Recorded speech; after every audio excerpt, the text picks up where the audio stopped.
Hello viewers, welcome to my channel and thank you for watching the videos and subscribing the channel. इस video में हम 2022 के previous year papers के questions को solve करने जा रहे हैं।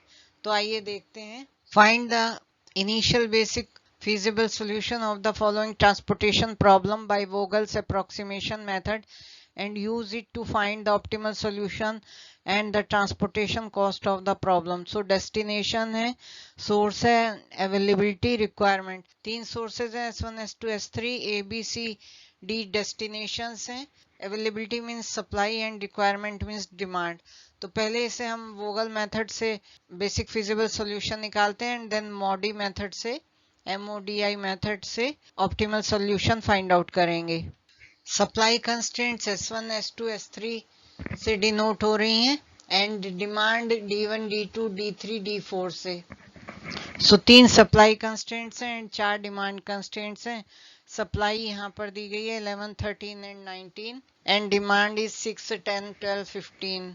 सो वोगल मेथड के according row penalty and column penalty निकालते हैं। तो रो पेनल्टी मींस हम मिनिमम वैल्यू देखेंगे दैट इज 13 और next value above than 13 is 16। So 16 minus 3 is 3। ये रो पेनल्टी है फॉर S1।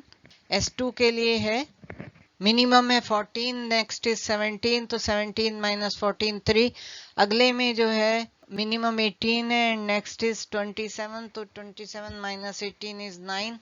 इसी तरह हम कॉलम पेनल्टी निकालते हैं। कॉलम पेनल्टी 17 एंड 21, तो 21 माइनस 17 इज 4। यहाँ पर होगी 16 and 18, 18 minus 16 is 2। Then we have 14 and 18. So 18 minus 14 is 4. Next is we have 23 and 13. Column में देख रहे हैं हम मिनिमम और next. So this is 10.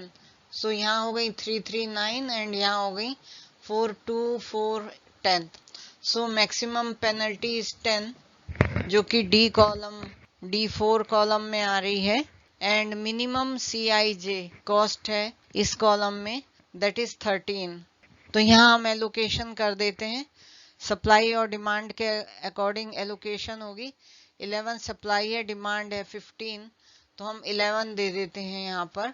And तो इससे क्या हुआ कि S1 में जो सप्लाई है फर्स्ट कंस्ट्रेंट में जो कि 11 है ये एग्जॉस्ट हो गई एंड रिमेनिंग यहाँ पर डिमांड है 15 माइनस 11, 4 रिमेनिंग रहा जो कि डिमांड है इस कॉलम में। Next step.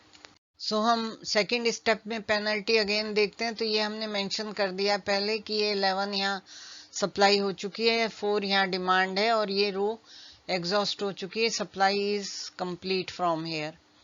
नाउ नेक्स्ट में हम देखते हैं कि रो में सेकंड रो में देखेंगे 17 एंड 14 ये दो मिनिमम है तो 3 आ गया डिफरेंस एंड इन सेकंड में दैट इज S3 में 27 एंड 18 तो 9 आ गई पेनल्टी, 3 एंड 9। कॉलम वाइज देखते हैं पेनल्टी तो 32 एंड माइनस 17 बिकॉज ये पहली रो एग्जॉस्ट हो चुकी है तो इसे अब कंसीडर नहीं कर रहे हैं। सो 32 माइनस 17 इज 15 एंड इसमें हो गया दो ही है तो इन्हीं दो को लेंगे। 27 minus 18 9, then 18 minus 14 4 and 41 minus 23 is 18। अब जो मैक्सिमम पेनल्टी है वो है 18 and this is again in D4 column. यहाँ 4 की डिमांड बची है और सप्लाई 13 एंड 19 है एंड मिनिमम कॉस्ट CIJ 23 है।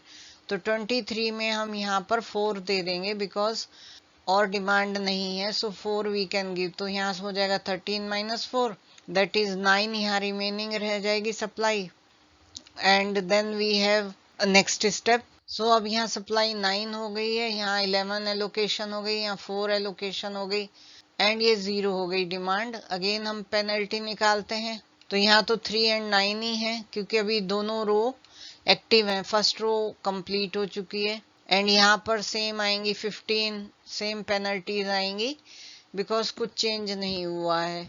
This column is also exhausted so this is not being taken into consideration. अब मैक्सिमम 15 है, 15 D1 कॉलम में है और इसमें मिनिमम क्या है 17। 17 में हम दे सकते हैं 9 इस रो में 9 बची है, 9 दे सकते हैं, तो यहाँ हमने 9 एलोकेट कर दिया। और यहाँ 6 है तो हम 6 है तो हम 9 एलोकेट नहीं कर सकते हैं बिकॉज मैक्सिमम 6 है, so we will give 6 here. 9 हम दे सकते हैं, 6 इज डिमांड, सो यहाँ 3 बच गया and rest is there, so we do it again. Before calculating next row penalty and column penalty, हम टेबल की स्टेटस एक बार देखते हैं कि क्या हो चुकी है। S1 में जो सप्लाई थी वो एग्जॉस्ट हो चुकी है, S2 में जो सप्लाई बची है वो 3 है एंड इसमें 19 है। डिमांड इस कॉलम की पूरी हो चुकी है, तो ये कॉलम अब हम नहीं कंसीडर करेंगे। इस कॉलम की पूरी हो चुकी है, D4 की इसे भी नहीं करेंगे और S1 को भी नहीं करेंगे। Remaining we have allocated here 6, क्योंकि यहाँ डिमांड 6 थी, यहाँ एलोकेशन 11 हो गई है, यहाँ 4 हो गई है।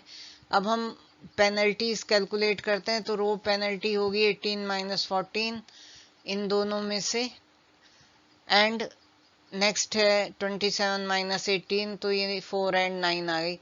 सेम हम यहाँ इन दोनों को लेंगे and we have 9 and then we have 4, 14 and 18 में। Then maximum is 9 and tie हो रही है यहाँ D2 एंड S3 में, तो हम आर्बिट्रेरली कोई भी ले सकते हैं, या तो S3 ले लें या D2 ले लें। तो हमने S3 कंसीडर किया एंड S3 में 18 मिनिमम है। 18 मिनिमम को हम एलोकेट करते हैं, डिमांड है 12, तो यहाँ 12 एलोकेशन हो सकती है और then this column is also exhausted. यहाँ पर जो बचा supply, now this is 7, so next step, ये रो एग्जॉस्ट हो चुकी है, ये कॉलम एग्जॉस्ट हो गया है, ये कॉलम एग्जॉस्ट हो गया है, ये कॉलम भी एग्जॉस्ट हो गया है, सिर्फ ये बचा है एंड सप्लाई यहाँ 3 और 7 बची है, डिमांड यहाँ 10 बची है।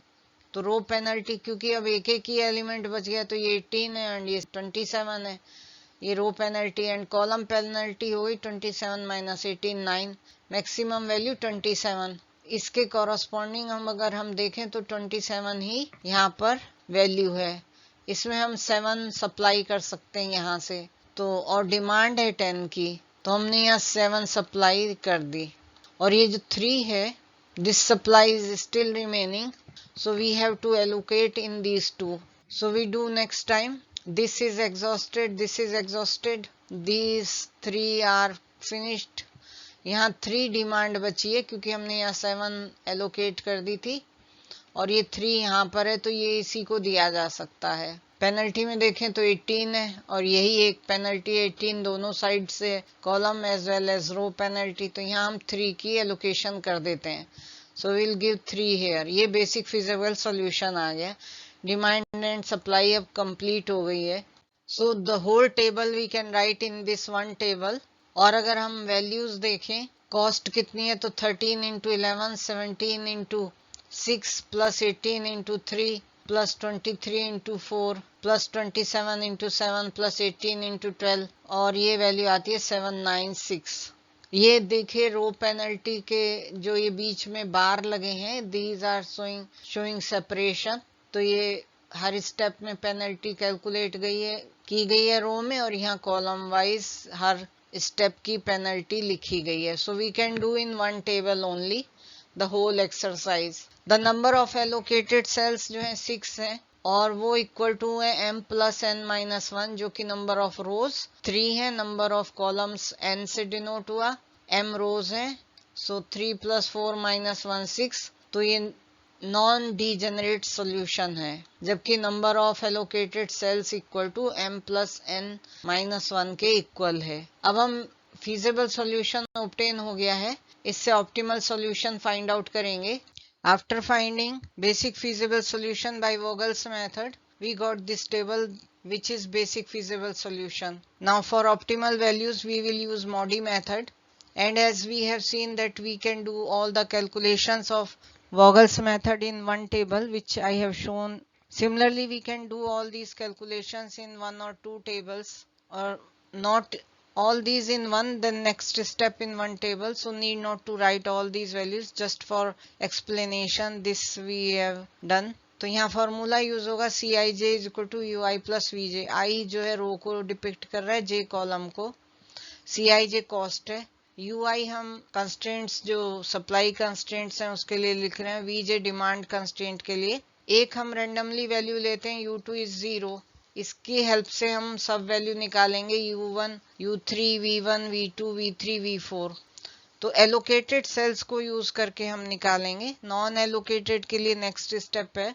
सो एलोकेटेड में हम 6 यहाँ पर है, 3 एंड देन 4, इनकी हेल्प से हम फाइंड आउट कर सकते हैं. सो u2 बेसिकली ये जो सेल है this is C21. C21 is u2 plus v1. So that is u2 is 0, so v1 is 17. This cell is C22.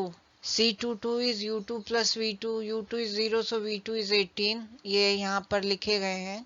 Then we have the last one C23, that is 23 minus 0, so v4 is 23. अब हमें remaining निकालने हैं, ये v3, u1 and u3. Next allocated पर आते हैं, that is this one. So this is C32. C32 means u3 plus v2 and u3 निकल सकता है यहाँ से C32 minus v2, that is 27 minus 18. 27 ये है और 18 this, so this becomes 9. u3 is 9. We get u3 as 9. उसके लिए अब हम next करते हैं C33 में. So this cell is C33. This is u3 plus v3. और इसकी हेल्प से हम v3 निकाल सकते हैं.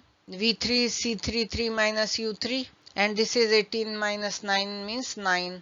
C24 ये हम ऑलरेडी कर चुके हैं. Then we come to this one C14. C14 is u1 plus v4 and इसके हेल्प से हम u1 निकाल लेंगे विच इज -10. अब हम कैलकुलेट करते हैं नॉन ऑक्यूपाइड सेल्स को. नॉन ऑक्यूपाइड सेल्स के लिए जो फॉर्मूला है वो dij is equal to CIJ minus UI plus VJ है. सो हर केस के लिए हम करेंगे. So we calculate here UI VJ. Same steps होंगे बिकॉज हमने वहां पर ऑक्यूपाइड सेल्स के लिए किया था, यहाँ नॉन ऑक्यूपाइड के लिए फॉर्मूला ये लगेगा, दैट इज द डिफरेंस. यहाँ हम dij की वैल्यू लिखेंगे. सो जहां जहां नहीं है मीन्स जो ये स्क्वायर ब्रैकेट्स हैं दीज आर dij's और जो कर्ल ब्रैकेट या स्मॉल ब्रैकेट है दीज आर CIJ के कॉरस्पॉन्डिंग हमने कैलकुलेट किए हैं. These are dij's. सो एक कैलकुलेशन देखते हैं जैसे कि D11 is equal to C11 minus U1 plus V1. This comes 14. तो ऐसे ही हम ये सारी कैलकुलेशन कर लेंगे और इन्हें ही हम मार्क कर दिया. अब हम देखते हैं dij जो है सब पॉजिटिव है. अगर dij नेगेटिव होते तो हम नेक्स्ट स्टेप करते, लेकिन ये ऑल पॉजिटिव हो गए तो हमने यहाँ स्टॉप कर दिया और यहाँ हमारा ये सॉल्यूशन आ गया. तो जो फीजिबल सॉल्यूशन है वही ऑप्टिमल सॉल्यूशन है because this is 13 into 11, 23 into 4, 18 into 12, 27 into 7, 18 into 3 and 17 into 6. यही सॉल्यूशन है. सो ये मिनिमम सॉल्यूशन 796. यही हमें ऑलरेडी पहले भी ऑब्टेन हुआ था. Thank you.